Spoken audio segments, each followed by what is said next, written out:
Hello and welcome to the David the Dog Trainer podcast, episode 54. Here we are, Josh and I. We made some additional tweaks to our podcast record. Listen, this year we're making all the changes. We're fixing things. We're doing more TV stuff. We're reacting to more videos. And we realized last episode we had a little bit of a glitch in how we were recording the audio from the TV, which we had our good friend Steve Perino from Compass Audio come and save us for the fourth time, I believe. Yeah. Thank you so much, Steve. Thank you, Steve. So now you will be having a much more clear audio experience. You'll be able to hear everything much better. There's not going to be all that weird flange effect on our voices, and that means that we'll be able to keep the audio from the loop back louder, which makes everything good. So here we are. Which, speaking of, because you said it, I think, thanks to Steve setting all this wonderful equipment up. This is why we have a podcast. Yes. This is A, why we have a podcast, and B, why it sounds so much better than everybody else. We were just talking about that. The audio quality is Love it. What's his actual Compass business? Yeah, Audio. Compass Audio. Look up Compass Audio. Check him out. Anything. You want to set up a home podcast studio, you live in the Cleveland area, he'll get you hooked up. You call Steve. So here we are. Here we are, 54. Did a bunch of editing this week. Got Cloak and Dagger and Mayhall's stuff over to them. That was fun. Nice. Yeah, did a bunch of stuff out of my wheelhouse that I usually do. Did a lot of facility kind of stuff. I like it. I saw the pictures of the space. Yeah. Those came out pretty well, I think. You know, it was kind of nice because it shows that I can do more than what I usually do. Sure. You know? It's like I still have that in my wheelhouse. Still got it.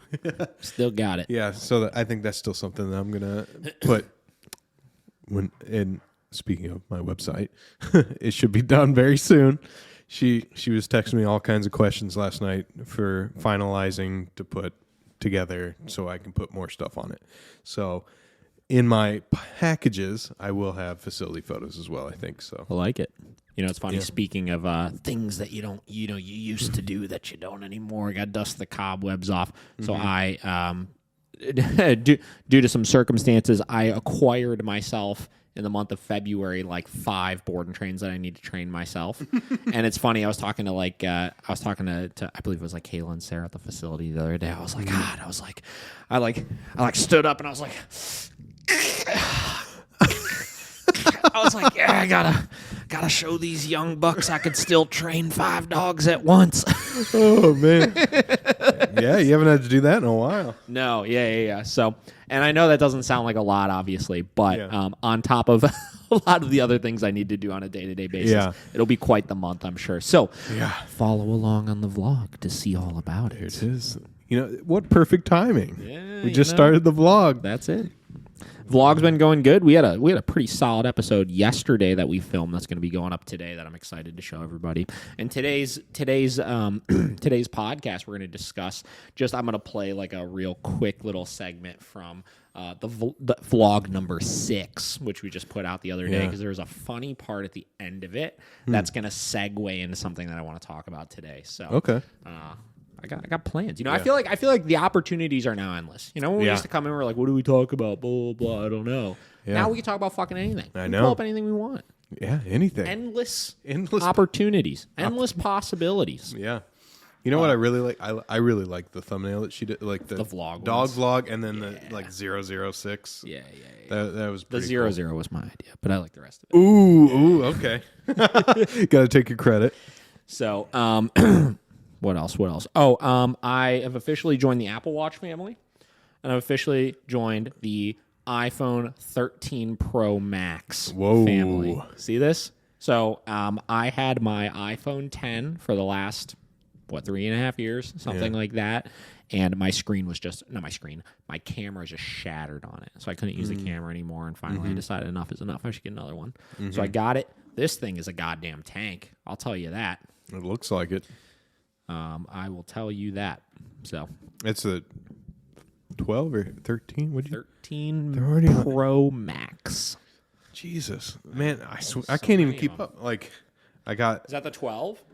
Yeah, this was the 12 mini, and I just got this 8 months ago, and Yep. they're already on the 13.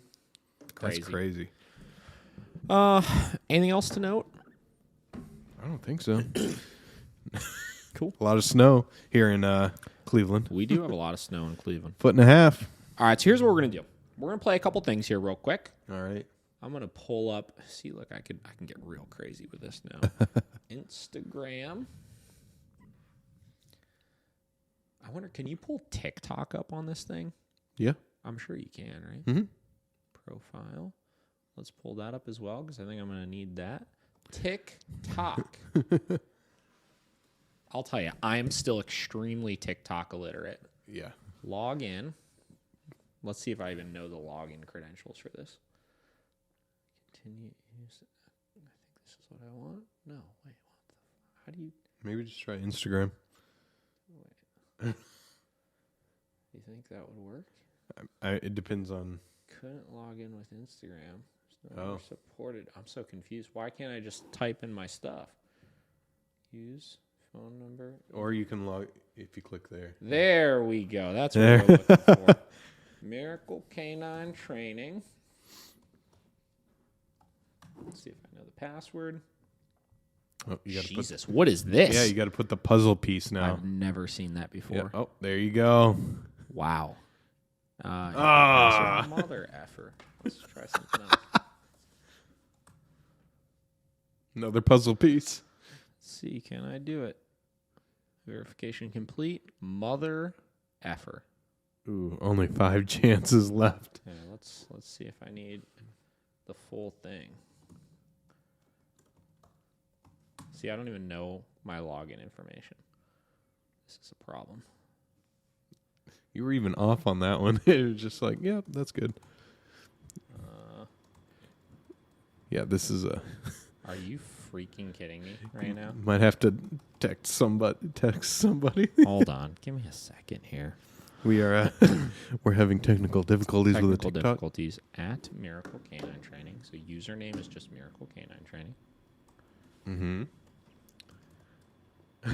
Password. Yeah.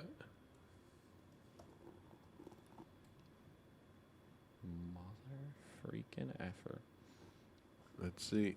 Oh. 4 chances left. All right. Oh, no. Let's see. Someone changed your password on you. Oh no.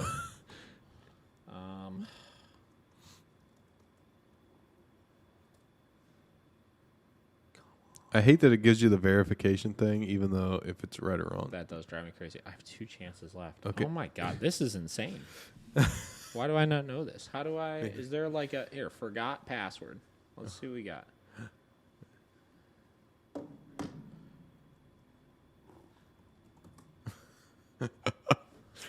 Sorry. This is insane. Email address has not been registered. All right, we might have to just do this through my phone. We'll see. This is insane. How did you guys make this TikTok? I don't know. Oh god. You gotta try all of them. I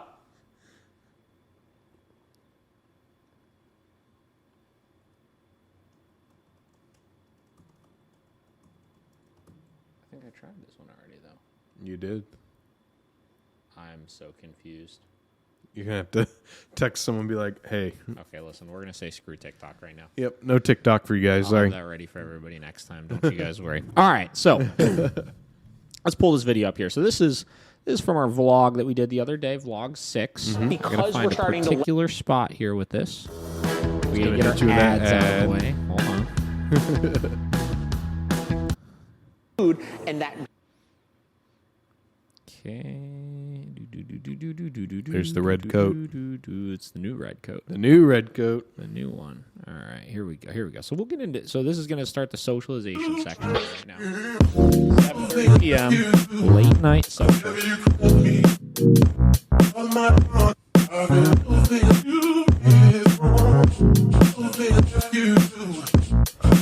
All right. So the reason why we're playing this here is because there's going to be a clip in a second here that I'm going to show you. this is kind of the after clip of Okay. a clip that we posted maybe a week or so ago that I'll tell you blew the fuck up on TikTok. And I want to talk a little bit about some comments and stuff we've been getting on it.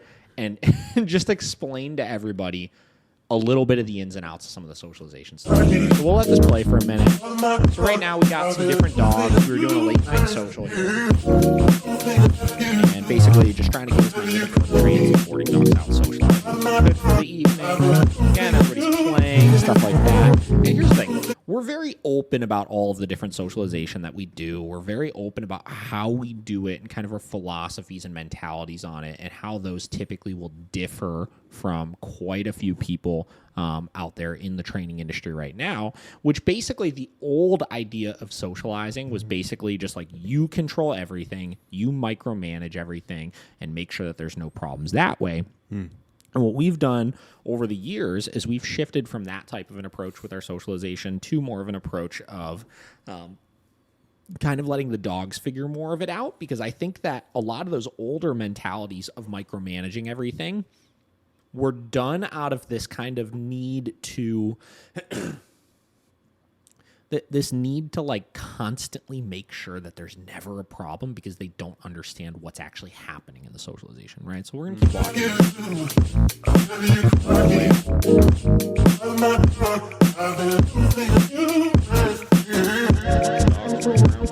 You recognize that dog at all? No. Wait. You don't? Wait. You should recognize that dog. That's not. No. Okay, I don't remember. You remember Molly Molly from Heights? Oh, really? The dog that came to daycare for Yeah, us yeah. 4 years at Heights. Oh, wow. Yeah, she's doing a board and train right now. Ooh. Running, playing, be hanging out. Here we go. All right. You should. So this is Maximus. Maximus goes home from his board and train this afternoon. I actually have to go take him home today. He came in because his owner adopted him, and like 3 days after he adopted him, Max was like chasing the cat in the house. They were scared that he was going to injure the cat. They took him to a dog park, and he got in like a quote-unquote fight at a dog park and all this kind of stuff, right? And again, this is the prime example of what I would describe as people not understanding what they're seeing, right? So I'm not saying Max wasn't a little bit of an asshole when he came in, right? Yeah. He was very pushy with the other dogs, and I'll play a clip from a couple days into him being with us. That is what really sparked a lot of the controversy on controversy online that we were getting from people and people hating on it and stuff. But it was not aggression. And that's the point that I was trying to make with the video that I posted, was that, yes, he's pushy, right? But it's because he's an under-socialized, really, really big, annoying puppy. Yeah. Right? And he hasn't learned proper boundaries yet, right? So he's realized he could throw his weight around and be pushy, right? Unfortunately, because a lot of people don't understand these types of behaviors and don't understand what they're looking at, they misconstrue this stuff as aggression when that's not actually the case of what it is. So we're going to play this here, and you'll hear some of my my Tock. I got a video clip of this, and actually you can keep filming. This is funny. You should take all those comments we got on like TikTok and Instagram and Facebook of people like, I don't even understand why you're socializing this dog with the other dogs. Look at how horrible. Okay, so to give you some context, as I'm talking here, I had Paige clip in all of these comments we were getting on Instagram and TikTok that were just people just fucking ripping me apart. Just like, you're such a fucking idiot. You're making everything worse. This is so horrible. Blah, blah. You have no idea what you're doing. This, that. Because in the first clip that I'll show you, he was kind of bullying the other dog, right? Yeah. And I wasn't intervening. I was letting it kind of play out. And I explained in that video why I was letting it do so. And the funny thing is, right, anytime we see stuff like this, everybody wants to throw their opinion at stuff, right? Which is fine. And that's going to kind of be the talk of today as we start reading through some of the comments we've received over the last couple of months on TikTok. But in the end of the day, the things we're doing work. Yeah. Right? And that's kind of the point of all of this, is watch this video right now.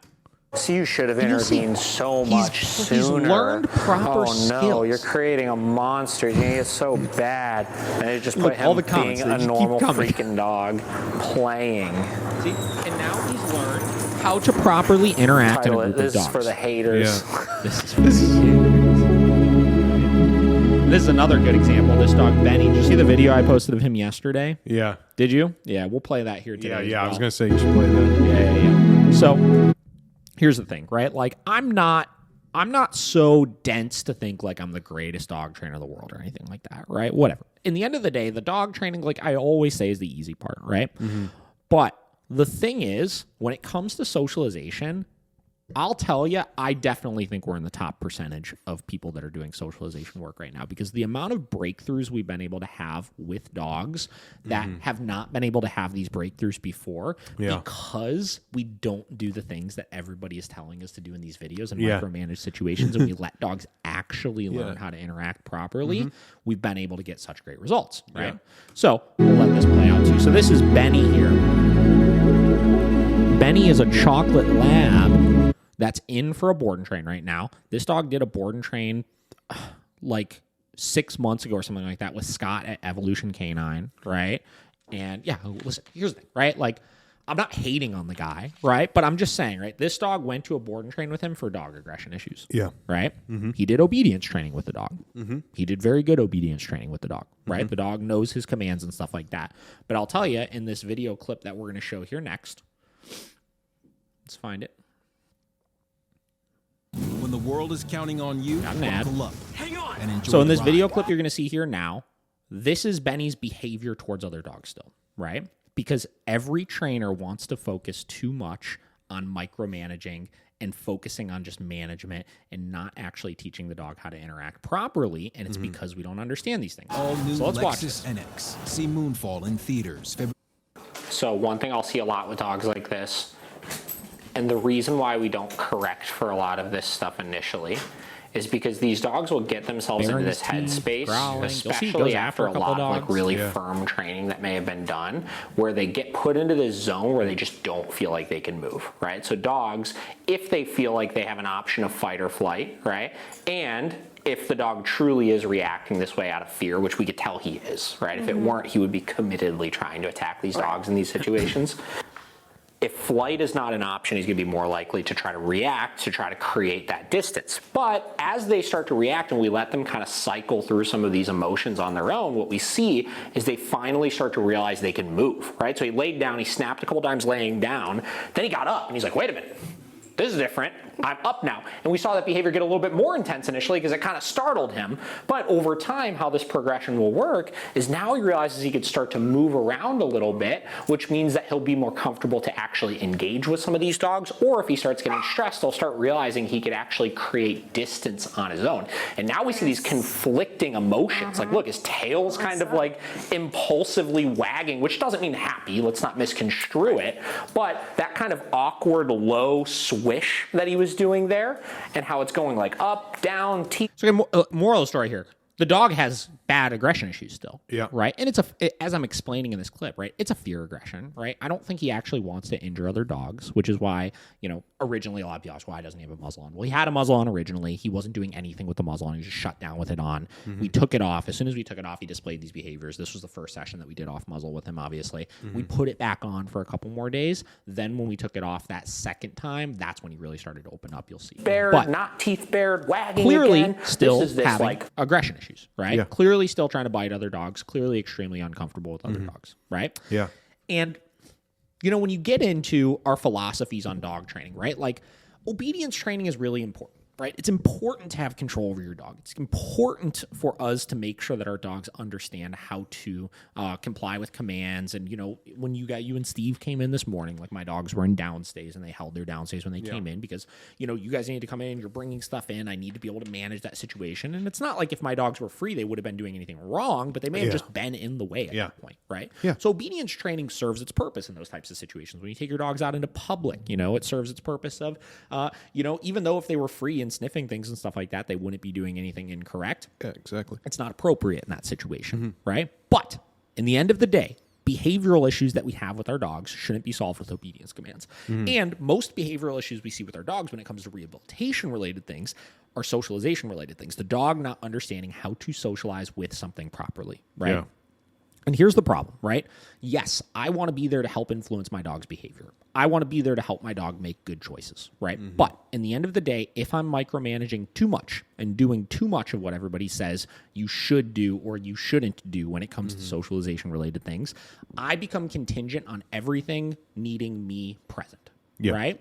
When you step back and you allow these interactions to take place and you solely play lifeguard to handle things when they get seriously out of control, right? The dog learns more deeply how to actually interact without the need of me, right? And you'll hear in this next clip what I talk about. These are all these new emotions he's starting to feel. You'll hear I discuss the concept of us needing to interpret dog behavior, right? That he has no clue what to do with, you know? And typically, you know, we're not going to solve this right now, obviously, but we're going to start to see is as he realizes that he could express himself more freely, the stress will come down, which will get him back to that stage where he feels like he could actually socialize and play as opposed to just defend himself because of the attack that he went through. If we let dogs... So here we go. So now we have, you know, maybe a week after that video, we have him starting to open up. Now, let me clarify, right? When he had the muzzle off, you'll see in a couple of the clips when he was going after the other dogs, we did correct for that behavior. But in my opinion, that correction didn't really do us any good. That was a correction due to the fact that he didn't have the muzzle on and we needed to manage that situation. But he didn't learn from that correction, oh, I shouldn't bite other dogs. I should just be happy and confident with it. Because when you have that deep of emotional responses, it's much more difficult to get that point across because like I explained in the clip before, and what I think may have kind of happened in Benny's case is when you have really firm training, right? And you get the dog into this kind of like almost like shut down state of mind, you know, because of too heavy-handed of an approach and too much of an emphasis on just correcting away behaviors. What can happen is you actually eliminate this idea of flight, right? And you create more stress because like they're just like, oh my God. Like when Benny would come in, he would just pancake himself on the ground and he wouldn't move. And I think in his mind, even though he had all this space to move around, he was like, I'm stuck in this position. I can't move. So I just need to defend whatever spot I'm in. Right? And you could totally see it from that first, like I said, 2 weeks of us trying to socialize him is he would just stay in that single spot. He wouldn't move. And anytime a dog would come into his space, it was growl snap to try to get them to go away, as opposed to him realizing when he was stressed, he could move away on his own. True. Now, the trigger for all of this, Benny came to us because he was attacked by an off-leash dog. And, excuse me. Right after that attack, before that, he used to go to dog parks. He used to socialize. He used to not have any problems with socialization. And after that, it's like a switch just flicked, you know? So once we put that muzzle back on, once we realized when it was off, he was a little too intense for it. He wasn't ready for it. When we put that on, we allowed him to express himself and rehearse all these behaviors. We didn't correct for it literally at all. And what happened is as he started to realize he could communicate and he wasn't going to get these big corrections for it, though it didn't excuse the behavior, I didn't want him like lashing out at other dogs like that. He started to loosen up and realize, wait a minute, like I could move. I could do other things. I could create space if I need to. After I snap, it's like, wait, what? He started to show some like curiosity and you started seeing these emotions just cycle within the dog, right? Yeah. Because we weren't just trying to shut that behavior down. We wanted to teach him how to interact and feel more comfortable, more confident around these other dogs, right? And it wound up turning into this. And this is where we talk about, again, the process of us trying our hardest to interpret these behaviors. Relationships themselves, and we let them communicate with each other, and we solely play lifeguard, and we solely are there to make sure things don't get out of hand. Look, come on, look how cool that is. Like he was trying to attack this amazing. dog a week before. Yeah. You know, like this exact dog he tried to attack a week before. Yeah. You know? That was the zoom in. Yeah. And literally, you know, it's like one of those things where it's like, I'm able to look at this and I facilitated this, right? Like I helped with it, obviously, but I didn't know what they were, you know, like I was there to just try my hardest to facilitate them learning how to interact with each other, you know? Yep. They typically will develop stronger relationships with each other because they know how to figure this stuff out deeper than we know how to figure this stuff out for them. And that's the key, right? These dogs know what this stuff means. Yeah. We as humans do not. Yeah. We, you know, as much as people are like, you speak dog, right? That's why you're so good with them, stuff like that. We don't. We're humans, right? We have a completely different form of communication than animals do. Yeah. Right? So the more you socialize dogs and the more you step out of the way and you just watch, right? And you understand even not just the positive things. Everybody wants to watch the positive things. They want to watch the play and stuff. Yeah. When you watch those negative things and you position it where it's safe and you stop stepping in so frequently and you just let it play out a little longer than you normally would, you can learn so much more, man. So much more, right? I remember one time, this was a couple years ago, I was socializing. I was doing like an assessment with this, I think it was like a bulldog or something, whatever. And we, same deal. Wasn't ever able to socialize the dog, this, that. So we put the dog in a group with other dogs. We put a muzzle on it. And the dog just kind of stayed by the owner, right? And anytime a dog would come into his space, this dog would just full on chase the other dog away. And it would chase him like 15 feet and then immediately zip back to the owner. Yeah. Right? And what happened is every time the dog did that behavior in the past, the owner would like grab the dog and pull him back in real close. Yeah. Creating this safe space right next to him that the dog started learning through repetition to guard. And he created and accidentally patterned in this behavior of like chase a dog away, come back, chase a dog away, come back. Right? Yeah. And what happened is we just stepped back and we let it happen for a minute. And the dog did that behavior like 4 or 5 times. And then what happened is like the 5th time that he chased the dog away, he didn't come back to the owner. And then as soon as that happened, it was like a switch flicked in his head. And he was like, wait a minute. I could move past just this spot. Yeah. Right? There wasn't this sense of territory right next to the owner anymore. And because he didn't step in and he started playing a neutral party at that point, he was less of a resource to guard. Right? And that goes back to one of our most popular videos we have on our YouTube channel is the one where I talked about what happens when your dog is guarding you. Right? There's a discussion post where I talked about exactly that, where a lot of people at dog parks, they create this territory because they stay in one spot the whole time. They pet their dog every time their dog comes back to us, and they created essentially the concept of like the dog being against a wall next to them. Yeah. So let's understand what all of those pushes and pulls are way more than we understand what those things are. And we're just here to try to the absolute best we can to interpret those types of things and learn better how they develop relationships with each other so we can help them be more successful long term. Pretty cool. Yeah.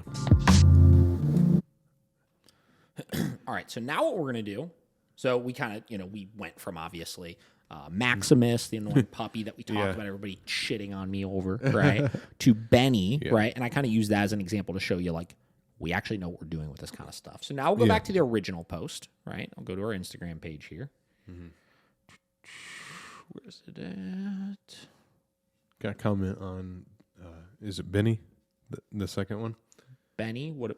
Say it again. Yeah. I would just from an outside perspective, I think it's really cool because, like you said, even when he was doing the bad stuff, you know, it wasn't him wanting to attack. It was just like, get away from me. And like in that process of that little video, you could see where it was like, get away from me, to like, oh, they're not trying to hurt me.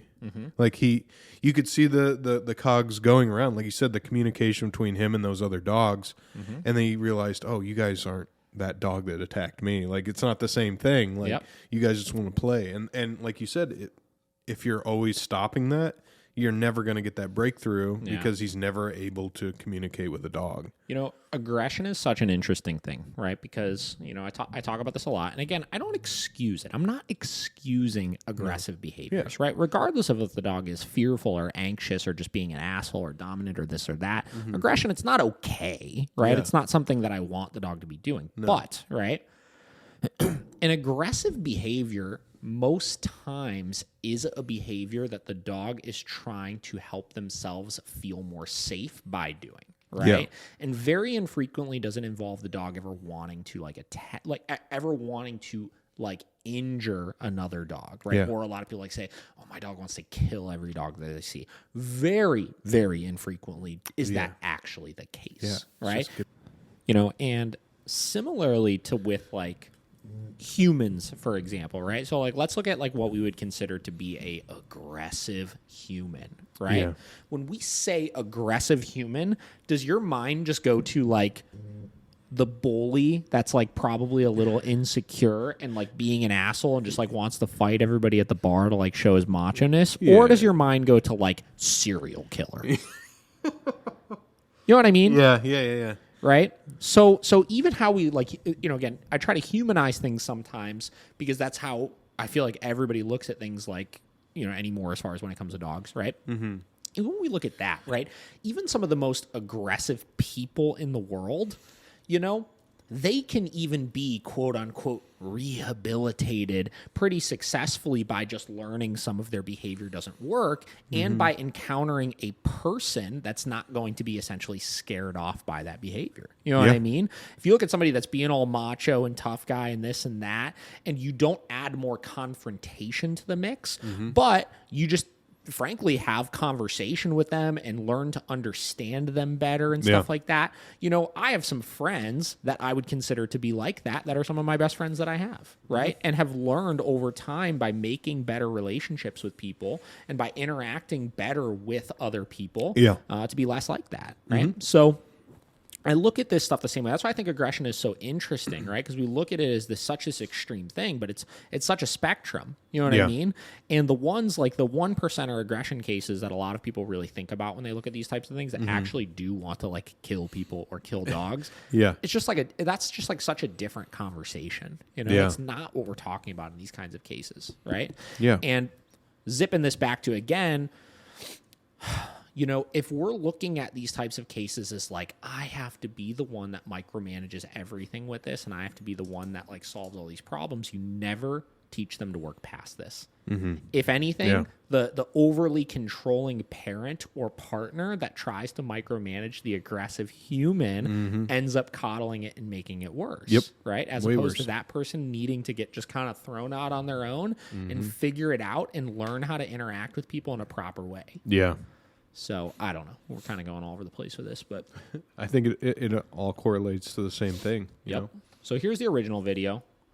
So, again, this one, a lot of people were pretty interested in when we posted. So, we'll play this real quick.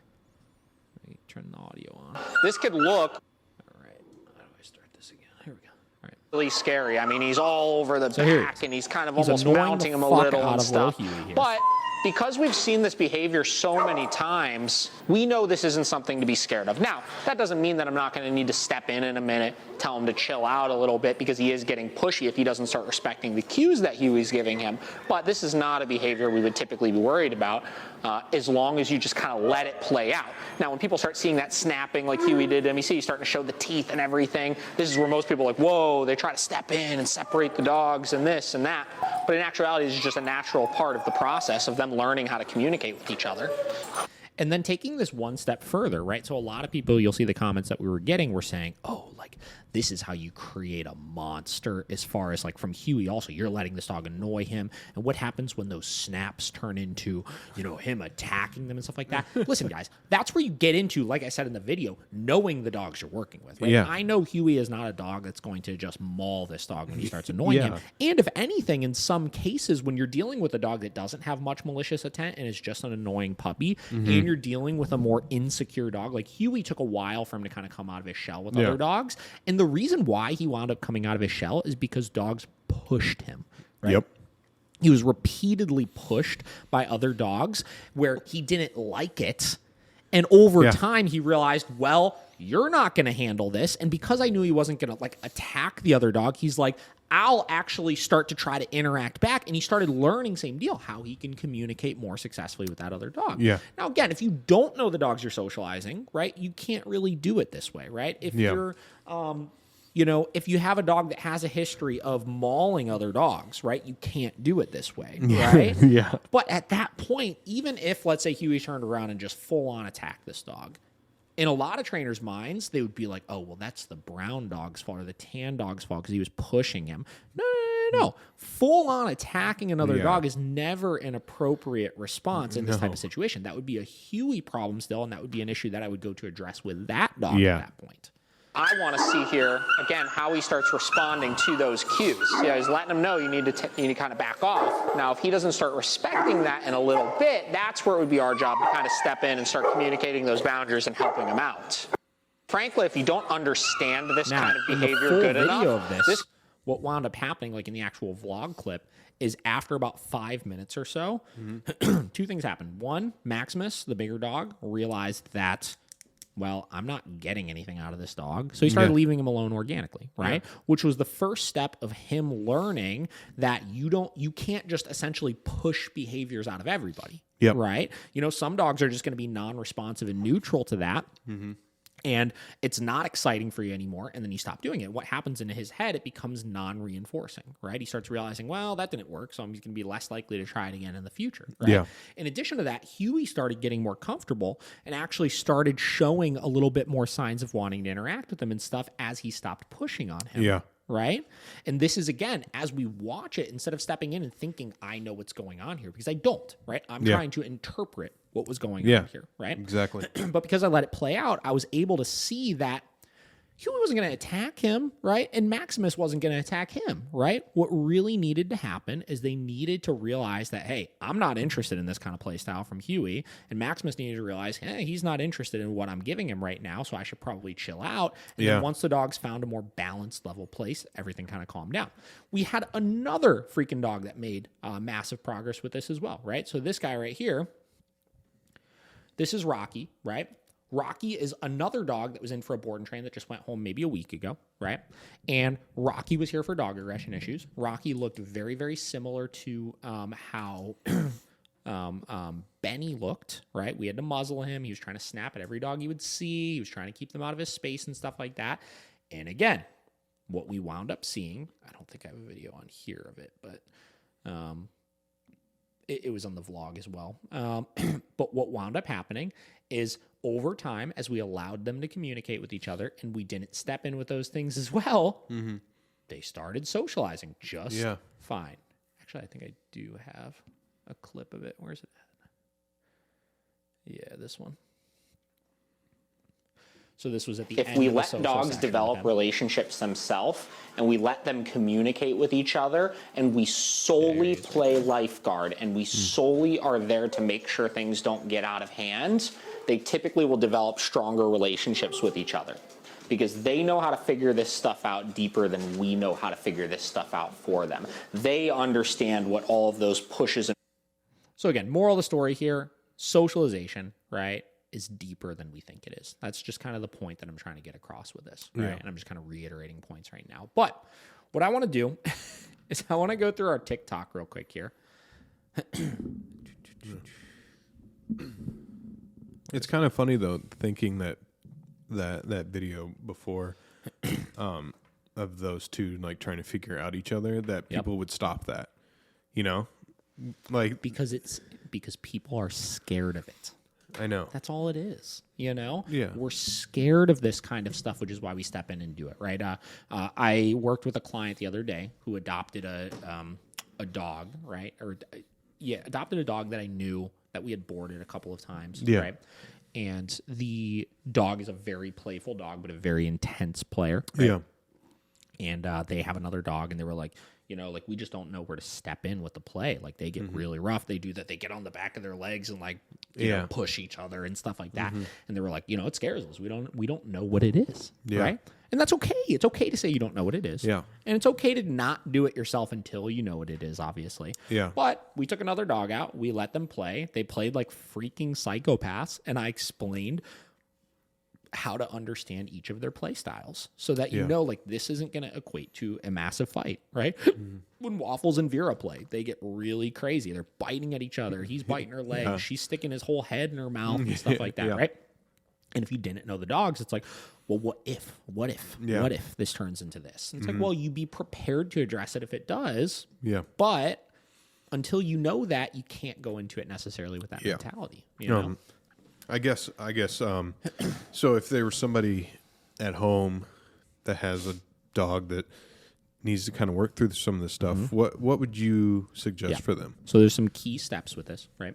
So step number one is you have to know the other dogs you're socializing with, right? Yeah. So we've talked about before how we categorize dogs within our training program, right? We have our social dogs, our supervised social dogs, and our non-social dogs, right?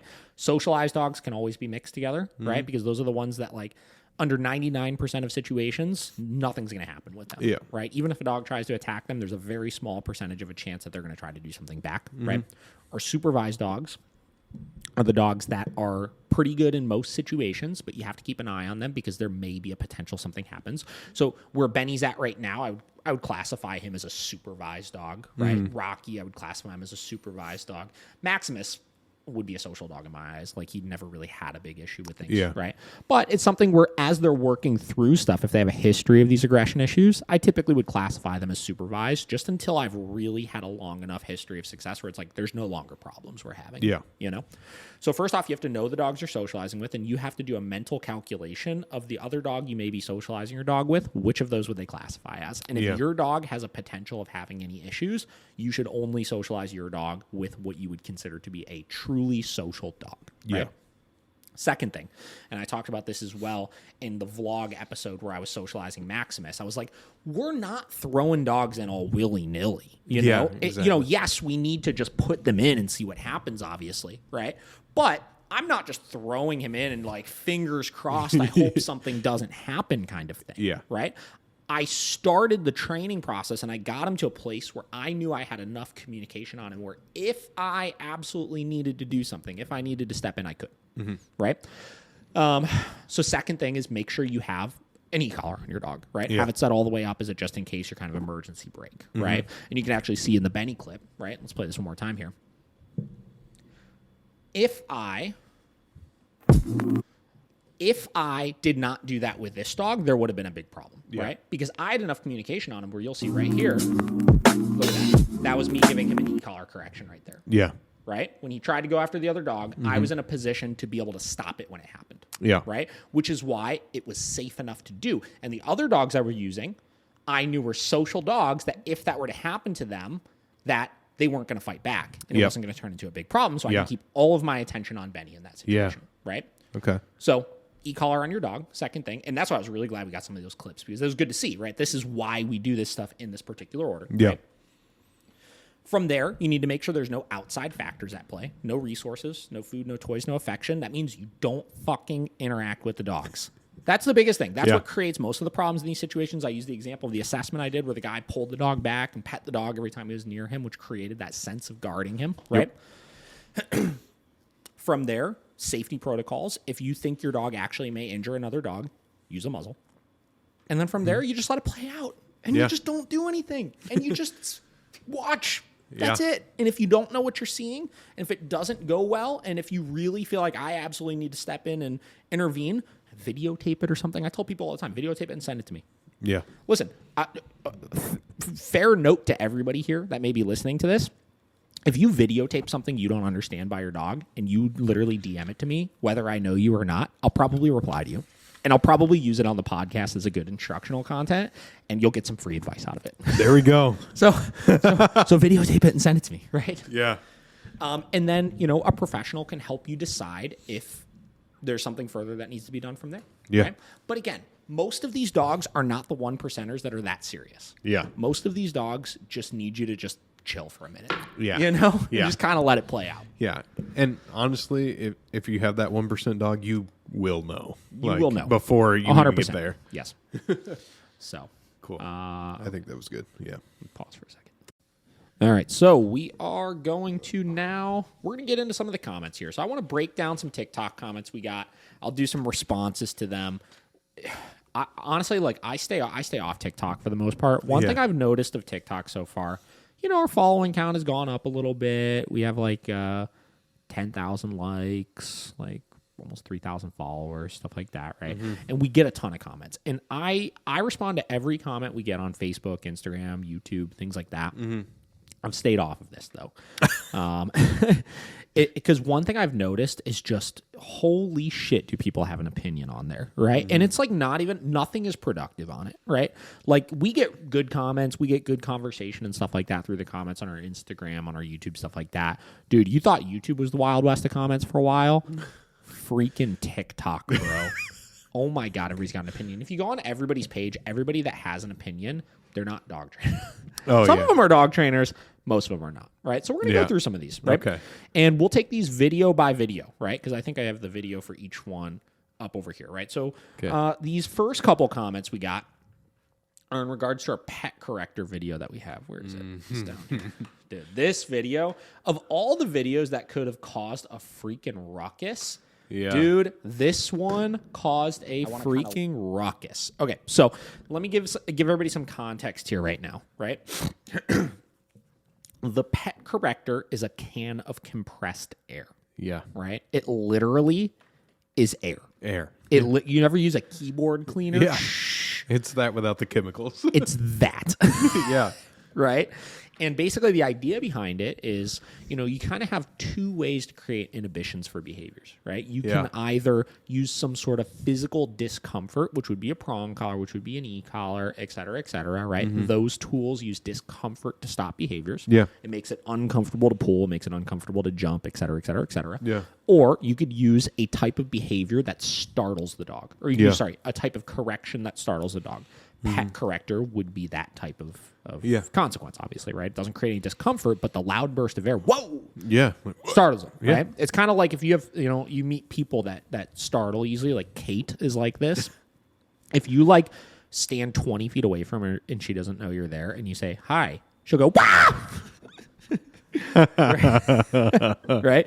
So some dogs are like that as well, right? Yeah. So you could tap into that a little bit and you could use something like a pet corrector or like a bonker. And you don't want to talk about a tool that stirs people up. We got a good video coming on our vlog here today where we used a bonker to stop one of the most reactive Rottweilers I've ever worked with in my life, dude. Ooh. It's a good video. So whatever. So what were you going to say? I was just going to say, I love this comment because this video's reached the wrong crowd of people who've never had to deal with a difficult dog. Yeah. I was like, so this is, there's this dog Breeze that came into town from North Carolina that's owned by this lady, Cameron. Yeah. And super aggressive dog, right? Yeah. And she commented on it. She's like, are you fucking kidding me, people? Like, let's get it together. Like, my dog's life is saved because of their training methods, right? And it's funny when you read the replies. First off, I like that 11 people liked it because it's fucking accurate, obviously, right? Yeah. But check out these replies. So there was somebody that was like trolling and stuff. And read this comment. Oh, my God. Lauren Pawalski. She says, e-collars, shock collars work only on the short term and are not training your dog or fostering a relationship with them as a standalone training technique. Wait, pause for a second. Again, the thing that drives me crazy all the time, e-collars don't train dogs. Yes. Guys, why are we still saying this? So let's look. Okay, hold on. Uh-oh.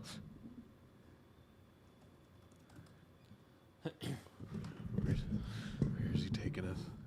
Definition of train.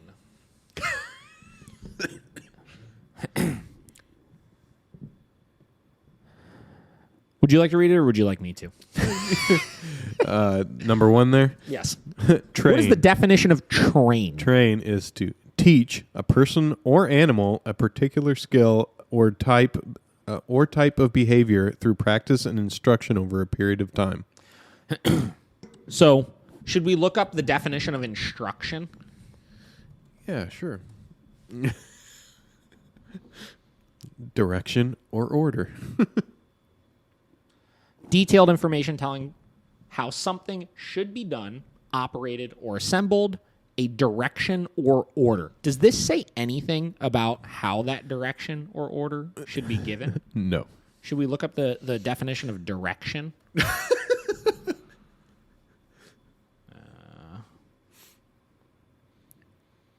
The management or guidance of someone or something, right? So my point with all of this here, right? Where are we at? All right, we're right here. Yeah. This idea that it's not training your dog, right? Training simply means that we are giving information or direction. Yeah. Right? I can give information or direction by telling a dog or a person what to do or what not to do. Yeah. And obviously having them understand what that is. Yep. I, in this video, told this dog what to do. Yep. And the dog stopped doing it. Meaning I provided direction and trained the behavior. Like, yeah. I feel like I'm talking to like an idiot right now. It's like, guys. All right, you can go ahead and finish reading. Jesus. Okay. There needs to be, in my opinion, first, positive reinforcement, a lifelong training relationship builder with a canine. This is the most sustainable and truly makes the deepest corrections, in parentheses, and does so without inflicting pain or discomfort. Concerning e-collars or shock collars, a lot of people misuse these tools, and the manufacturers are not transparent enough with these technologies, resulting in misuse and worse, a broken and despondent dog. Training / showing your dog how to think or feel for itself and make its own good choices, in my opinion, through positive reinforcement, is best practice with canines and has been proven through hundreds of credible canine behavior studies by professionals. E-collars / shock collars do not train your dog or change their behavior or reactivity towards a stimulus. They just add pain and discomfort, and the dog is soon acting out of fear and more of... Wait, hold on. Yep. Pause again. Pausing. E-collars / shock collars do not train your dog or change their behavior or reactivity towards a stimulus. All right, let's stop there. Okay, that's enough. Let me say this one more time. Okay, so we didn't use an e-collar in this video. We used a pet corrector, but same concept. I have videos of doing this with an e-collar. Work up a little for a second. So we have a reactive dog. All right, so check this out. Waiting for it. Yeah. No. So startled the dog out of the behavior. Forward, and I'm correcting right away when I see those paws engage in the other dog.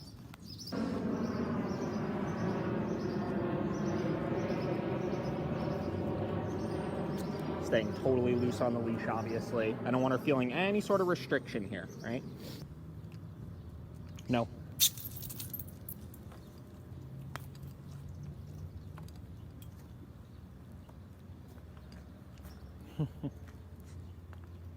Good. Taylor. Good.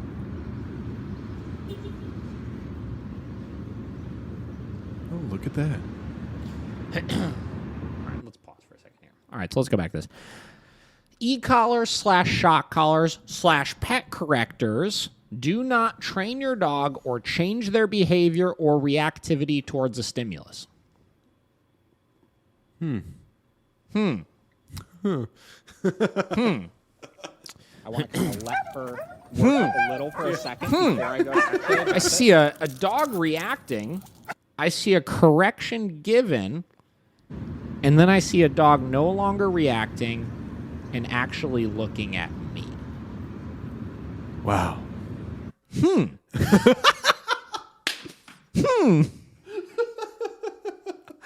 Yeah. I mean, like, Yeah. where is the logic? Yeah. Where is it at? Oh, it's because... Where'd it go? It's because it didn't take you 3 years to stop it through positive only. They just add pain and discomfort, and the dog is soon acting out of fear of more of that pain or discomfort being inflicted again. The dog becomes avoidant of its human over time. You know what's interesting also? Avoidant of its human. Wait, hold on. Hang on.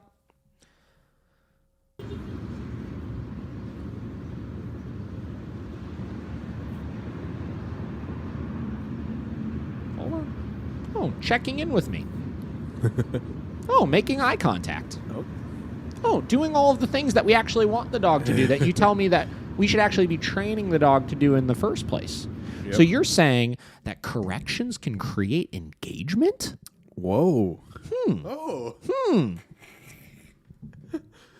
Dang. So listen, I mean, then the other thing, so this is the thing that kills me too, is when positive only trainers discredit people's success, right? So, So this Cameron, right, drove her from North Carolina with her dog, or South Carolina, North Carolina, I don't remember which one. Yep. And she was going to have to put this dog down. Mm-hmm. This dog was attacking people, right? Yep. This dog was not good. Yeah. Why don't you read her reply back here? I get where you're coming from, but I have had a reactive dog since the day we got him at 12 weeks old. He's always been timid, always growled at strangers since he was a puppy, and it only got worse with age. We did positive reinforcement for 2 years straight with him. 2 years. Also, let me just clarify. This is like one of the hardest working, most committed clients, right? This is one of those clients that if you told her what to do, she's going to do it. Yeah, she's doing it. Right? So what? We should wait longer than 2 years? Yeah. How long should it take? An undisclosed amount of time? Why would I spend money on that? Yeah, exactly. And I can assure you, we trained every single day from day one. We went through many trainers and many positive reinforcement methods. Yet we had a dog that was lunging and snapping at people and dogs that would simply walk by, sometimes even 50 feet away, while living in an apartment in the city.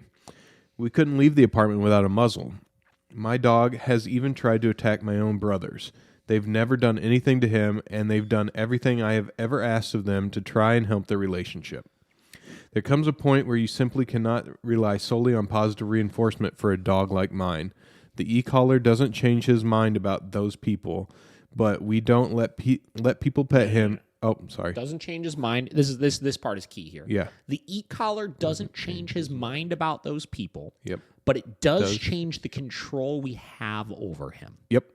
That is the key. Yeah. Right? We're not saying that the e-collar is making the dog like people more. Yeah, exactly. Or like dogs more, right? We're not saying that you correct your dog and they're not an anxious dog anymore. The e-collar is simply a tool that helps us facilitate the process. Yep. And sometimes I need to block and create inhibitions of certain behaviors so that I can then start to create the positive association. Yeah. Right? Mm-hmm.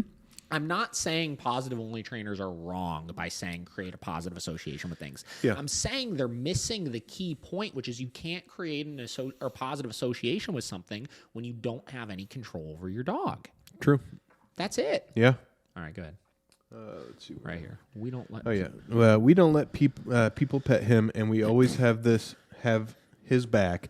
But it gives him the chance to see nothing bad will happen, and he doesn't have to defend himself. Miracle Canine Training gave us our lives back, and I promise you, my dog is broken and unhappy. Isn't. Yeah. Oops. That. Yeah. Isn't broken and unhappy. He wags his tail he wags his tail to put his e-collar on because it means he gets the freedoms he never would have had otherwise. Crazy, right? Yeah. So then you get into, again, like just continuing to discredit. Oh, that's good to hear you try this and gave it a go. Seems like, it seems that in your dog's case, this is the most viable option. It allows your dog at least the ability to go out in the world and enrich your dog.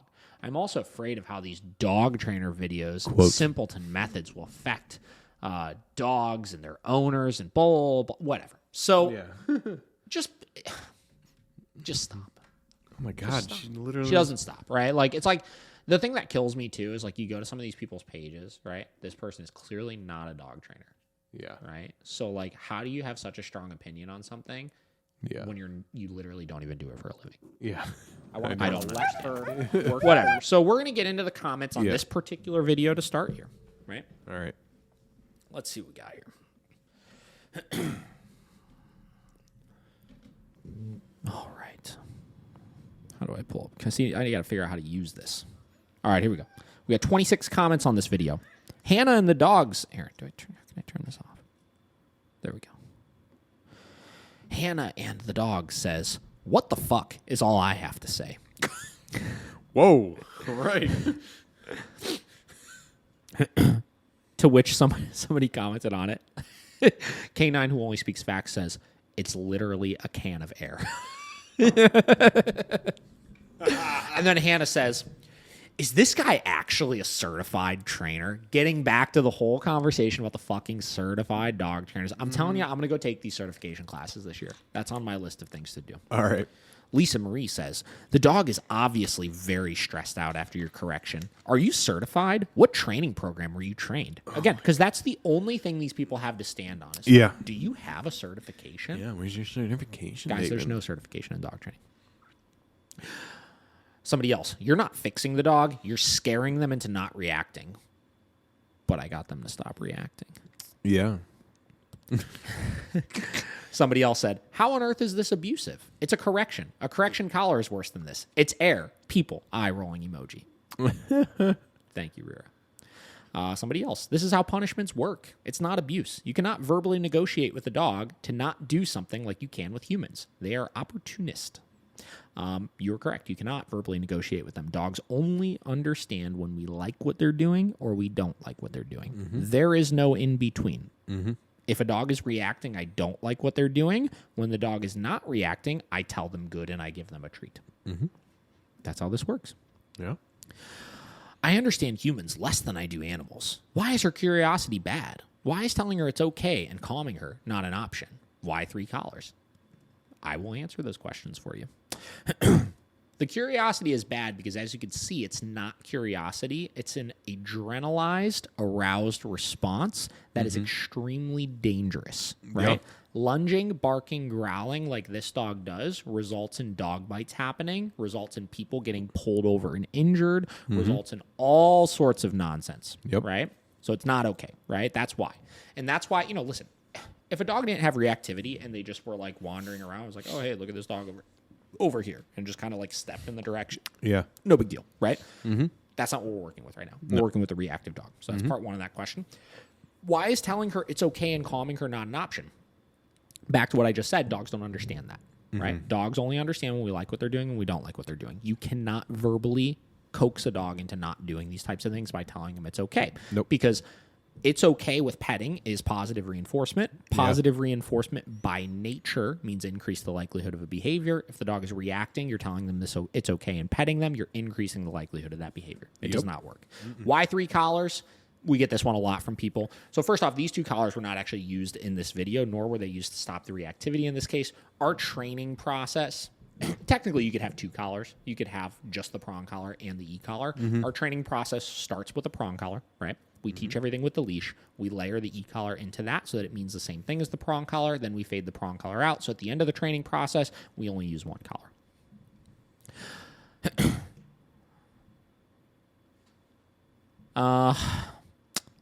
Archie the Doberman said, my dog learned after 2nd time of this. It's harmless and ignored it. Too intelligent.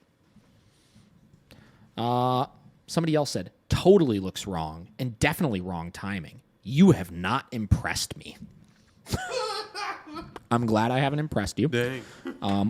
If it looks wrong or not, sorry. The timing is actually perfect because I marked with no. My criteria for my correction was any forward motion towards the other dog, right? My mark came at the exact moment that forward motion was made, and my correction was delivered right after, which means actually my timing was perfect with that. So you're wrong. SOS Dog just said, I follow. And then Penzi the puppy said, well, this is abuse.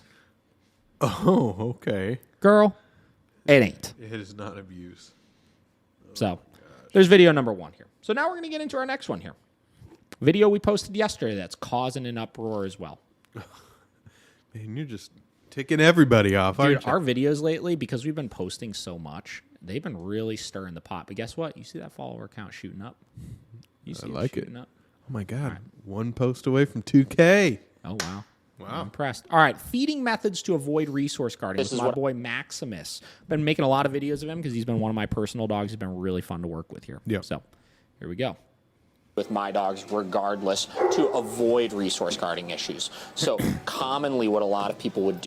And to clarify, if you have a dog that has resource guarding issues, this is the first step of gaining some leverage and working through it. And I will make some clarifications as far as if the dog has resource guarding issues. But let me clarify, this video says to avoid resource guarding issues. This does not say how to fix resource guarding issues. Yeah. They would tell the dog sit, they would tell the dog down, they would tell the dog wait, then they would make them wait for that food. But the issue with that logic is if the dog goes for the food and we correct them for it in that moment, that correction is for not waiting, right? That correction is for not sitting. It has nothing to do with the bowl. And if you have a dog that you're struggling with possessiveness over, you're struggling with resource guarding issues over treats, over toys, over food, stuff like that, we want to more clearly tell the dog what it is that's actually expected of us. So in this case, what I'm going to do is I'm not going to say anything. I'm not going to tell him sit down, wait. I'm just going to put the bowl of food down. And at that point, if you were to go for that food, we would give our correction specifically for going for the food. And what winds up happening is the dog winds up waiting and sitting and downing, just like we would expect them to in any other situation, right? But they're doing it because we've claimed this bowl. We've said this bowl of food is ours in this moment until I tell you you can have it. So it completely shifts the state of mind, and it gets the dog out of the state of mind of, even if they're downing over there, thinking that that bowl of food over there was theirs, right? Because if they weren't in that down, they would likely be going for it regardless, right? Then when you want to release them, okay. You give them the food, you let them interact with it, you let them have it, and you let them eat. Okay, so a couple clarifications on this here, right? So a lot of people in the comments that you'll hear that I'm reading said something along the lines of resource guarding is a taking issue, not a giving issue. Like implying that why the fuck would you worry about doing this? Because the problem is really with taking the food. Mm-hmm. In theory, they're correct, right? In theory, once the dog has a resource, at that point when we go to take it is where the issue typically presents itself. Mm-hmm. But one thing I tell everybody is when I'm working through behavioral issues and I'm developing relationships with dogs, I don't need to necessarily see the problem in order to work through it. Because a lot of times, the actual problem, the actual guarding is more of the symptom than it is the actual problem. The problem is that regardless of when or where the dog has resources, they think those resources are theirs. So in this method, where I discuss just correcting for going for the bowl as opposed to holding them back and putting the bowl down, let's say the theory was correct about you just make them sit and wait and they understand that bowl's yours. Mm-hmm. Well, what if I have my dog in a crate over there and I set a bowl of food down on the ground and the dog can't physically get to the crate because they're physically being held back by the crate door? Do you think the dog still thinks that that bowl of food is theirs? Yeah, they definitely do, right? Because as soon as you open that door, they're going for that freaking food. Yeah. Now, let's say I have my dog in a bed stay over there and I put a bowl of food down, right? Have I communicated anything about that bowl? No, they're just like, as soon as I get up from this freaking bed stay, that bowl is mine, right? They're sitting there staring at it like that's my food right there, right? Do they think it's still theirs? Yes, of course. If I don't do anything and I put a bowl of food down, and I tell them, no, don't go for that. That's mine. Then I've clearly told them this bowl is mine, and regardless of what they do, you can't have it. Nothing's holding you back from it aside from the fact that you understand this bowl of food is mine until I tell you it's yours. That's why we do it in this way, and that's why this method is so important. It's the same concept as if you drop shit off of the counters, right? If you're cutting something up and you drop a piece of chicken on the floor, right? We shouldn't be contingent on our dog being in down stays all the time or being in bed stays all the time to get them to not go for that. They should just understand certain things are not theirs. And unfortunately, if we're managing our dog all the time and we're not teaching them what's expected, they think everything is theirs unless we tell them to do something else, which creates the mindset of a dog that would start to resource guard things eventually. Now, another comment we got in this at some point was like, do you understand how dangerous this is, what you're telling people to do? Guys, it's not that dangerous because I'm not telling you to do this with dogs that are serious resource guarders. I'm telling you to do this with your dog to avoid resource guarding issues in the future. If your dog actually has resource guarding issues, you're still going to want to do this because if you claim that bowl before, when you actually go to give it to them, the process of then taking it from them will be easier because they're already not as intensely in that state of mind of like, this is mine, this is mine. But you would want to use something like a back tie or something for safety purposes, obviously. So we'll get into comments on this. Were you going to say something? Sorry. I'm just going to gloat because about, I think it was 3 or 4 days ago, we always have Bender, set her down. And I usually, the big reason was because we give him like the raw topper or whatever, and it's frozen, so we put water in it so it melts, or defrosts or whatever. So he's supposed to wait until it gives it time to do that. And I thought I released him. And then I went into our bedroom. We were like watching TV. And usually after he's done, he'll come in. He never came in. I was like, where's this dog at? And this was like a half hour later. I go in there and he didn't hear me give him his release. And he was still sitting there like, what are you doing? So that was a really proud moment. Like he was in there with the food for a half an hour and didn't go for it. So that's pretty sweet. Yeah. All right. So getting into the comments here. Divine Canine Dog Training said resource guarding is a taking issue, not a giving issue. Again, like we just discussed, the process of giving gives you leverage for when you then go to take, meaning it's easier than to take at that point, right? So yes, we have to address the taking of the bowl, right? But we also have to address how we give that food. right? Most dogs that have resource guarding issues have absolutely no freaking impulse control when it comes to giving that food. And unless you're telling them sit as you're putting that bowl down, they're freaking going for that thing, or they're jumping all over you while you're trying to give them the food. The pet teacher says, "Are you aware or care that this advice will likely get somebody hurt?" It's like I just discussed. It's not going to get anybody hurt. I promise, guys. No, don't worry. Just don't be an idiot about it. Grace said, corrections given when the dog doesn't know what it's already supposed to do is then called abuse. No, it's not. Oh my God. It's not, guys. They love throwing that word around, don't they? Abuse. Everybody wants to throw that word around. Guys, we're not abusing dogs, I promise you of that. We freaking talked about abuse in the last podcast and the podcast before it. That's not what this is. We're creating boundaries and we're creating routines and expectation, and we're teaching through consequence. Consequence can be positive or negative, and the balance of both of them is what helps them be balanced dogs. Yep. Next question. What if they growl while they wait? They should not be doing that if you're doing this properly. But I will tell you again, if you're dealing with a dog that actually is having resource guarding issues right now, there's a little more that goes into it than just that. And you probably should find somebody to actually help you with it. But a lot of times when people ask me that question, because we'll even have clients that when we're working through the resource guarding process, they'll tell us that. And I'll tell them, all right, take a video of your feeding process and tell me, right? And one of two things usually happens. One, they're telling the dog wait, like we told them not to. They're not understanding the importance of claiming that bowl, letting the dog go for it on their own and teaching them they can't have it yet. Or they're doing this. Let's pretend this is the bowl, right? Here's the dog. They go, they don't say anything, but they do this. They go to put it down, and then if the dog goes for it, they take it back. And then if they go to put it down, they take it back. And if they go to put it down, they take it back. As opposed to, I always say, literally, if the dog's there, I don't care if they're 100% going to go for that bowl. You have your e-collar ready? Put the bowl down, they go for it. No, bam. Don't hesitate. Just put the bowl down, right? Let them go for it. The point is you need them to learn that, right? So likely that's what's happening 9 out of 10 times with clients when I'm having them work through this. That's typically the process with it. Somebody asked, what level is that e-collar set to? Well, I didn't use it in the video, so it doesn't matter, frankly. As high as you need it to get the dog to not go for the food anymore when you correct. Canine, who only speaks facts, said, I think you should only correct the dog when he attacks you. If you want to No. It's too late then. Yes. If you want to train them to wait, you can. Keep the bowl until they sit and take when they approach. Like I just said, that doesn't work, right? The point here is the dog has to learn the bowl is yours, right? That's the concept behind all of this, is the dog has to understand clearly that you respect me enough to know these resources are mine. That's it, right? I'm telling you you can't. I'm telling you this isn't yours. Right? Or else you wind up like fucking Zach George, who has his dog on his counter every 4 seconds, that he can't get his dog to stop jumping on the counter. You know, you pick your poison, right? You want to deal with that forever? That's fine. I don't. Not at all. And then somebody else just says, "Sir, what?" I don't know. Whatever. All right, next one here.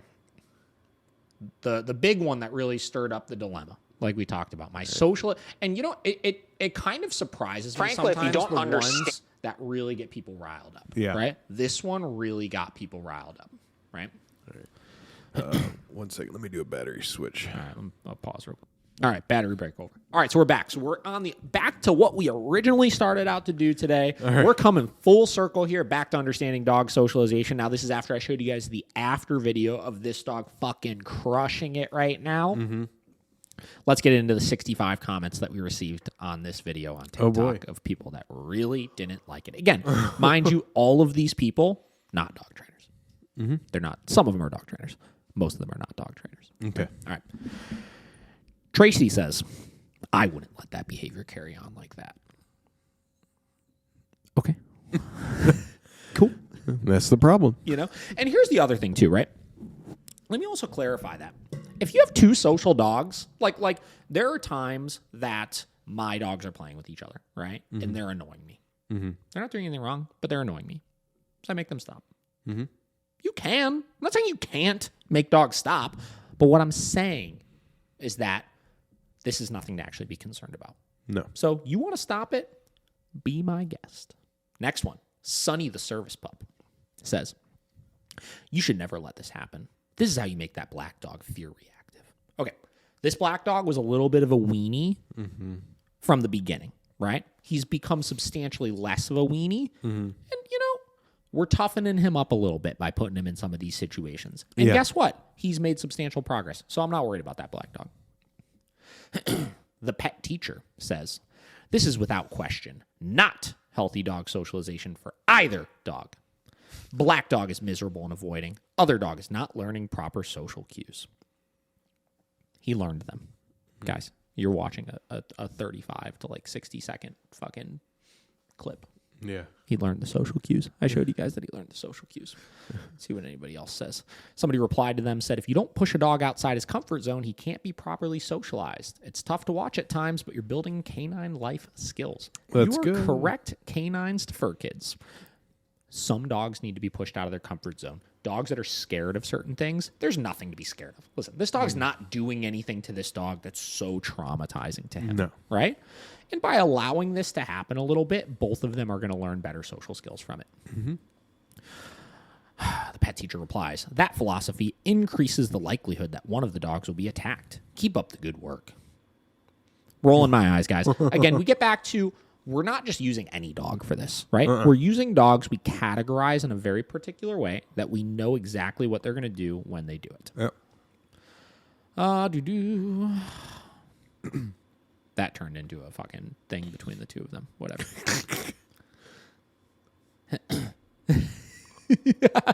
Somebody replied back to both of them and said, somebody else, when they were arguing, saying, LOL that the creator actually liked this comment. And then said, you guys both need training, to both of the people that were arguing. Lisa says, the black dog wants nothing to do with the other dog. Why are you letting that go on? Are you even certified? Where did you go to school? Oh, Again, God. back to that. Your certification means nothing. And because he doesn't want it to go on, nothing bad is happening. All right. My Bright Summit. This is how you make a fearful dog more fearful. That black dog was so uncomfortable and wanted to get away. Not productive socializing for that dog. Again, pushing him outside of his comfort zone. He's fine. Somebody else says, should have corrected it yourself as soon as that video started. To which somebody replied, how are dogs going to learn to show each other respect if we always have to step in? He You're gets correct. They get it. I love when people argue in the comments, on our behalf. I love it. I love being the center of the tea, Yeah. Somebody else replied, absolutely not. Okay. Somebody else. This whole video is an L. Okay. An L, huh? Somebody asked. My dog is usually friendly, but when she starts looking like the black dog, she's about to snap, and her corrections are full-on fight mode. So here's the thing I would question with that, right? Yeah. Is she actually in full-on fight mode, or have you just not allowed it to go on to see what she's actually going to do because you're scared off as soon as the dog starts snapping? And this is where I recommend everybody, if they feel like that's the case, get a muzzle for your dog, put them in that situation, and really see what happens. Because 9 out of 10 times, if you want them to get past this point, you stepping in will never allow them to get past this point. If you intervene every time your dog does that, it's not going to teach them anything. You have to see what they're going to do after that happens. Yep. Right? Yep. Somebody else. I see this behavior a lot. Our dog is the fearful one. If I don't step in between my dog and this pushy one, she's learning to solve it herself through biting. Again, not necessarily. Now, I'm not saying that's not true, right? If, hypothetically, like I said, Huey did decide to attack this dog, that would teach me a lot about Huey and where Huey takes things in these kinds of situations. And I don't want Huey to feel like he can't communicate, because if you teach a dog they can't communicate when they're uncomfortable with something, that's no good either, right? Here's the thing, right?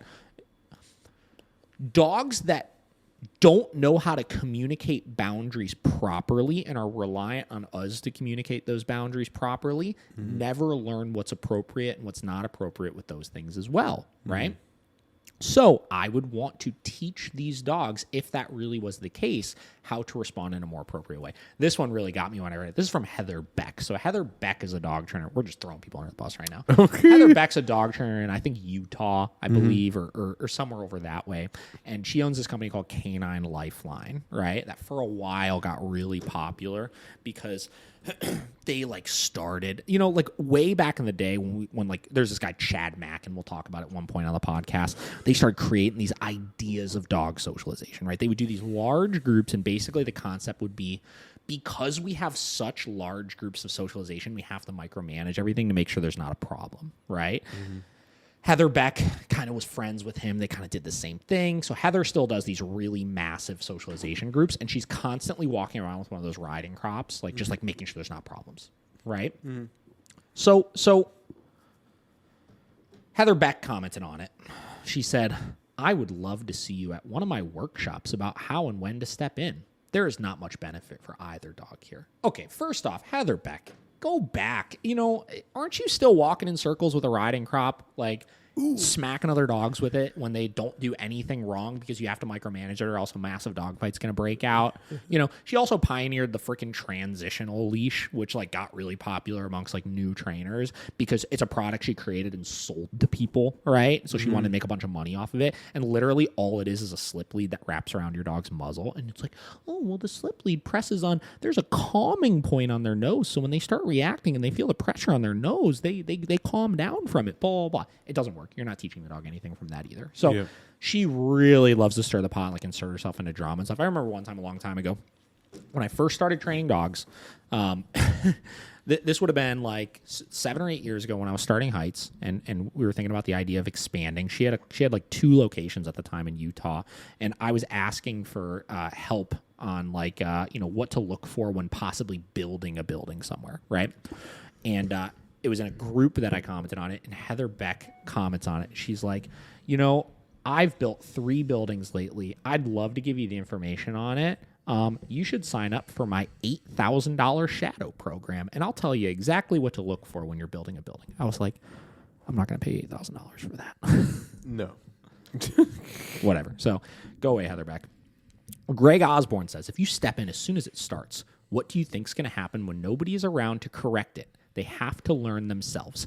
True for the most part. Again, I'm not getting so wild to say that just throw dogs in a room and just go away and just let it figure it out. You're still there as lifeguard, but you shouldn't be stepping in right away when everybody else does. You need to wait until it's truly a problem before you step in so that you're facilitating and creating a good environment for them to figure it out in, right? And that's the key with all this. That's why I wanted to do this, to kind of elaborate on this, because this is currently the thing in dog training right now that people understand the least is dog socialization, right? Oh, yeah. Okay, next. See, here's the thing. People don't even know how to type either. Things training socializing for the brown dog, not the black dog. He's using the black dog to train the brown one. The black dog is okay, guys. Sure. Thank you. Yes, thank you. Somebody asked, what's the e-collar for? Curious in this situation. Why would you use it? Good question. Like I had said before, the e-collar's on for emergency situations like I described with Benny when we were showing his video. If there actually was a problem, I've leveraged and positioned myself to be able to stop it like that if I need to. But outside of that, I want it to play out as best as I can. Somebody else says, yikes.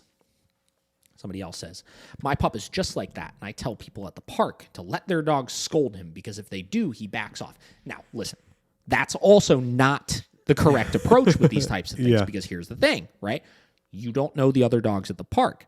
You don't know the owners at the park. Those owners don't know your dog, so they're going to be scared off easily by that. Where'd our screen go? Oh, I think this... Frankly, if you don't understand this kind of behavior good enough, this could look really scary. I mean, he's all over the back, and he's kind of almost mounting him. Okay. So that's not the approach either. That's why we don't do dog parks and stuff like that, which obviously we have... we have obviously some videos and stuff and things like that we talk about why we don't do those things. So this is why you need a controlled environment for it. Somebody else, nope, that went on far too long. No, it didn't. Somebody else, that lasted too long. Tan dog should have been intervened before the black one had to up the ante to growl, snip, correction. The black dog didn't do any sort of inappropriate correction there, nor did he really even give much of a correction, right? He's simply kind of being a weenie in it. Somebody else. If it works, it works. Literally all dogs are different. I disagree that all dogs are different with this kind of stuff. Dogs communicate the same way with each other. They just push or pull in more or less intense ways. So they all learn the same with this kind of stuff. Somebody else. This was an entire minute of you allowing this dog to feel uncomfortable and teaching it not to trust you for protection. Bad job, dude. Somebody else. What breed is the brown dog? He's beautiful. Somebody else. No, don't separate the dogs, but correct the brown one because he is not respecting the cues. And by allowing it to continue, you are enabling. Somebody else. Are we going to ignore the weight of the tan dog? He looks fine. He looks like a fucking diced up big dog. He looks good. So whatever. There's like fucking 25 more comments on there of people just freaking out about this kind of stuff. Yeah. Right? And again, I'm doing this and I'm showing a lot of these videos and stuff and discussing this kind of stuff so you guys can better understand these things. Right? That's the point of all of this. Right? Ultimately, when we're not there, when dogs are in the wild, right? Dogs know how to communicate better than we do. They're not always getting into fights with each other. They understand how to establish relationships and to establish hierarchy with each other. And that's what makes them stronger, more stable, more confident. Again, the better we could start facilitating these types of things and facilitating real life socialization, the better these dogs will do in the long run, and the less you'll need to constantly micromanage things. Those large group socials that people do, like Heather Beck does and stuff like that, again, it's fine. Like, I think that she's providing a good social environment. You know, I don't think there's necessarily anything wrong with it, but it's not simulating a real life situation. How many times do you socialize your dog in groups of fucking 30? Never. Right? Never. How many times do you socialize your dog in one-on-one situations or like one-on-two situations? All the time. Right? So when you have a big group, we talked about this on the Process Canine podcast, and I recommend everybody listen to, obviously. When you have a big group, you have to be more in tune with those types of things, and you have to, for safety reasons, be advocating all over the place and inhibiting the ability to develop really deep, really good hierarchies with each other. In smaller groups, you could let this stuff play out more. It's safer, and they will develop stronger relationships because of it. Yep. So that's kind of the idea behind all of this. We'll continue to talk about these things. Last night I was reading those TikTok comments for like the first time ever, and I just thought that they were hilarious. Like, I just can't, you know. I was reading them. I was just like, Jesus Christ, people, like, relax. You know, everybody thinks they're a dog trainer. It's insane. So that's it. That's all we're talking about today. Today's socialization podcast. Getting into the nitty gritty of those types of things. Yep. Looking up definitions of things. Watching social stuff. All sorts of fun things. Everybody continue following the Miracle Canine Training YouTube page. Bunch of new videos coming up here. A lot of clips and stuff like that. Oh, speaking of, why the pet corrector is a good idea. Yeah. So, we'll keep doing these reaction videos. 1.73K. I know, we're bumping up. Might have to do a 2K special or something. I did I got a YouTube email yesterday, I believe. I don't know if I deleted it or not. Let me see. I might have deleted it. It was like last month's YouTube stats, and in the last month, we literally got, I think, like 80 new subscribers or something like that. So pretty solid. We're plugging along. So yep. If you have any recommendations on things you'd like us to review, let me know. We'll continue doing stuff like this. It's fun. Hopefully, you guys find it fun as well. We'll continue trying to do a better job with it. We're learning every week. Josh, anything else to add? Nope. Everything was great. Great. Yeah, I know. Like I said, I think it's just so funny how literally people that have never trained a dog think that they know exactly. Opinions out there. Yeah. Like, I get it. You can have an opinion, but you're really going to go against someone that's like people that have been doing it for almost a decade. You know, another thing that I find interesting, just in regards to like the Heather Beck thing, threw me off because like she's like an established older trainer at this point. What are you doing going on other people's TikToks talking shit? Like, I don't think I've ever went on somebody's page before and been like, no, you're a fucking idiot. You're doing this so wrong. I'll talk about stuff for instructional purposes, like Yeah. content, and like, again, help people understand what I like and what I don't like. Yeah. But there's nothing productive about me going and trying to just like start an argument know. with somebody. That's so stupid. It's so weird. Stupid. God. so and then I'd love to see you at one of my workshops that cost $8,000. Oh, I bet you would. Blah. Bet you would, girl. You'd like to see that Bet you'd like to. see that payday, huh? So, whatever. Yeah. So, we're going to wrap this up, Josh. All right. You can find me at Josh Dobay Productions on Instagram. Website is close to being done. So we're getting there. All right. Catch us at Miracle Canine Training on Instagram, Facebook, YouTube, TikTok, all the above. Catch me at David the Dog Trainer. And we've been getting a lot of inquiries about virtual sessions lately. We do offer virtual sessions. If you guys are interested in like a Skype session or something like that with me, you can shoot me an email at david@miraclecanintraining.com, and we can discuss your goals and how we might be able to help you from afar with it. Obviously, we're limited a little bit as far as the types of things we could do, but there is quite a bit of stuff we can get accomplished in those as well. So reach out if you're interested in something like that. But until next time, we'll see you. Bye.